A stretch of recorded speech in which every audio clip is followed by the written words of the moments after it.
The day after Mexico and Canada negotiated respective 30-day pauses on President Donald Trump's proposed 25% tariffs on their goods coming into the U.S., we've found a good, I think, accommodation here, and we're going to be showing progress over the next 30 days. Trump's 10% tariff on all goods coming to the U.S. from China took effect after midnight on Tuesday, and Beijing pushed back with tariffs on some U.S. energy and metals imports. The moves elevating trade tensions between the world's two largest economies, and eventually the American consumer could get caught in the middle. I think it's a lose-lose. It's just a question of how big the loss.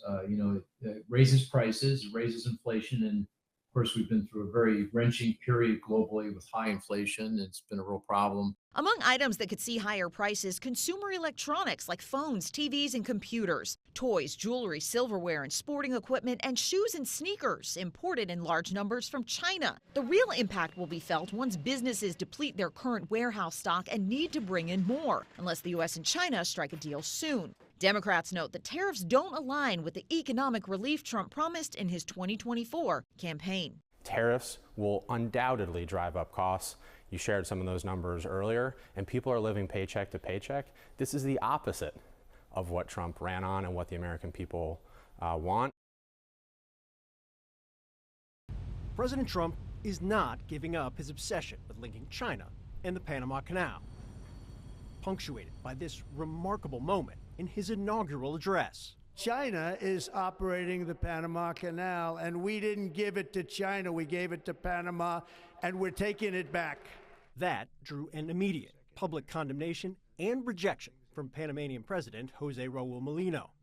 And privately, sources tell CNN, letters to the UN Secretary General and the UN Security Council lodging protest over their view Trump went so far as to violate the UN Charter with his threat. So what is the truth?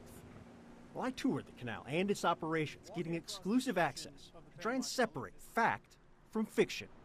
There's no question Beijing's influence in Panama has grown over the course of the last couple of decades. You take a look at this memorial, this monument, right near the base of the Panama Canal's Pacific entrance. It underscores 150 years of relations between Panama and China. This one, of course, in relation to the building of the Panama Railroad, not exactly Panama Canal. It goes without saying, a monument celebrating cultural ties, no matter its location, is far from what Trump claimed last month when he wished Merry Christmas to Chinese troops he said were operating here. Well, you can look. There's no actual Chinese soldiers on the ground, no Chinese troops, but Beijing's influence is obviously a #1 issue. Put that in the absurd fiction column. This is the Atlantic side, which was very... I also checked with Ilya Espino de Marota, Deputy Administrator of the Canal, the autonomous agency that actually operates the canal, not China. We're very transparent. You can know that this is run 100% by Panamanians. I haven't seen any Chinese soldiers operating. No. I'm not missing anything? And you will not know. In fact, the Canal Authority says it had 8,549 employees in 2023. 8,541 were Panamanian. Mark another under fiction. But here's an undeniable fact. China's investment and influence here is substantial.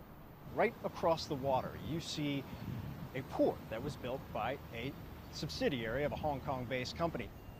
That's the Port of Balboa, one of the busiest ports in Latin America and one of 2 operated by Hong Kong's Hutchison ports located at each end of the canal. While not state-owned, they are subject to China's national security laws. At the same time, Beijing's nearly 7-fold acceleration in direct investment in the country was readily apparent around the waterway that serves as a fulcrum in U.S. strategic and economic power. A brick-and-mortar window into a reality. Trump's broad concern about China's influence is widely shared. I worry about they look like civilian companies. They're state-owned enterprises that could be used for dual use and could be quickly changed over to a military capability if they needed that too. That warning from the commander of U.S. Southern Command back in 2022 has been echoed by national security officials and bipartisan lawmakers alike in recent years. But Trump, ironically, was never one of them in his first term, because that's exactly when China's rapid push into Panama really accelerated. Panama President Varela stunned U.S. officials when he cut ties with Taiwan and established formal relations with Beijing in 2017, just 6 days before Varela visited with Trump, a meeting where Trump never actually raised China, according to two sources in the room. Dozens of bilateral agreements between Panama and China followed. Then Panama's entrance into China's Belt and Road Initiative. Then a push toward a free trade agreement. And just a few hundred yards from where I stood just a few days before Trump's inauguration is where Xi Jinping became the first Chinese leader in history to visit Panama in the canal itself. A trip Trump never made in his first term. Nor did he ever have his own ambassador here to represent his administration.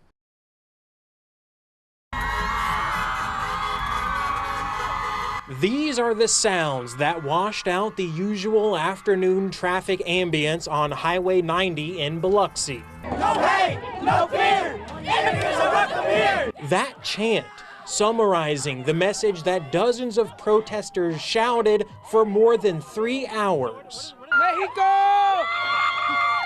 I just want to build a legacy that we can remember and be proud of. Alan Lara is a proud first-generation American. He told me he felt it was his duty to be here. It's been scary. A lot of people are afraid to come out, and I feel like the young individuals of our community should come out and represent our parents. Dig beyond the cheers, you will find a community fearful about what's happening in this nation. Even though I'm a U.S. citizen, I'm frightened. I fear for my family and my community. Unfortunately, right now, it hurts our people, and that's why we're here right now. Alma Leon is one of the protest organizers. She brought her family to voice their First Amendment right. I couldn't be prouder than my mom. We're here to support everybody. The immigrants built this country, and we're here to stay. Honestly, I cried on my way here because I did not expect this much of an outcome. Abigail Ramirez is also a first-generation American.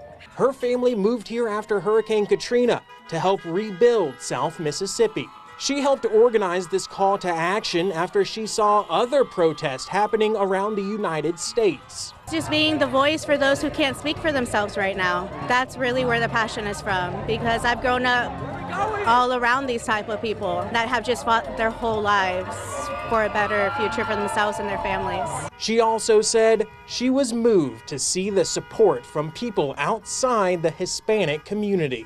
They're good people. They just want to come and work and have a better life for themselves. If you have bad individuals, I get it. But most of these people are excellent and work diligently. I have no problem at my club with them, so I don't understand. A lot of the people we serve are scared, and we're here to support them, stand in solidarity. It's amazing. And what's amazing is the support from people honking and people giving us a thumbs up. I think because people get the fact that, that we're all migrants and we're all immigrants. The only original Americans were the people that were indigenous. Just as lighthouses provide a guiding light for vessels, the protesters hoped this display will be a shining light for their community. In Biloxi, Noah Noble, WLOX News Now.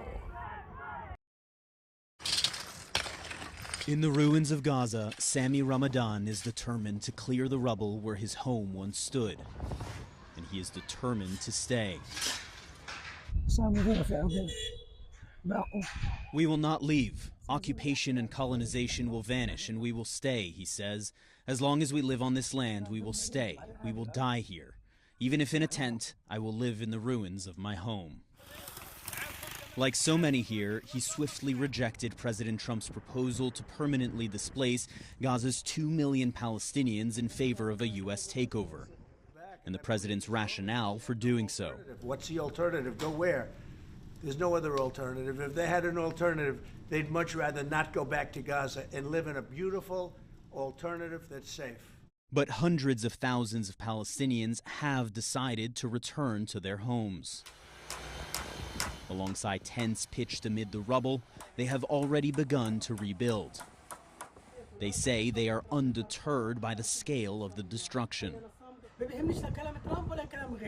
I don't care what Trump says or anyone else. Look, my house is completely destroyed. There's not even a roof. But here I am. I'm staying. Jordan and Egypt, the two countries Trump is pushing to accept Palestinian refugees, reiterating that Palestinians must be able to remain in Gaza amid what will be a years-long reconstruction. While Trump says his proposal is a humanitarian one, human rights experts call it a crime against humanity. Their removal is equivalent to their forced exile, permanent and forced exile, the ethnic cleansing of Palestine, and the denial of their return, which is already a Palestinian condition. So there's no question in your mind that what President Trump is suggesting here is ethnic cleansing? There should be no question in anybody's mind. Trump is saying it himself, that this is about the removal of Palestinians. He's calling Gaza a home to 2.3 million people, a home to an indigenous people, a demolition site, because the U.S. funded that demolition by air, by sea, by ground. And now in order to complete the project, they want to remove Palestinians altogether and then to claim ownership of it. Trump's proposal is being heralded on the right wing of Israeli politics, where lawmakers have long pushed for the forcible displacement of Palestinians. Those who carried out the most horrific massacre on our land will find themselves losing their land forever. Now, with God's help, we will work to permanently bury the dangerous idea of a Palestinian state. Israeli Prime Minister Benjamin Netanyahu calling Trump's proposal worth pursuing. But even as he stopped short of a full-throated endorsement, Netanyahu's broad smile said it all. He and the new U.S. president now speaking the same language. Jeremy Diamond, CNN, Tel Aviv.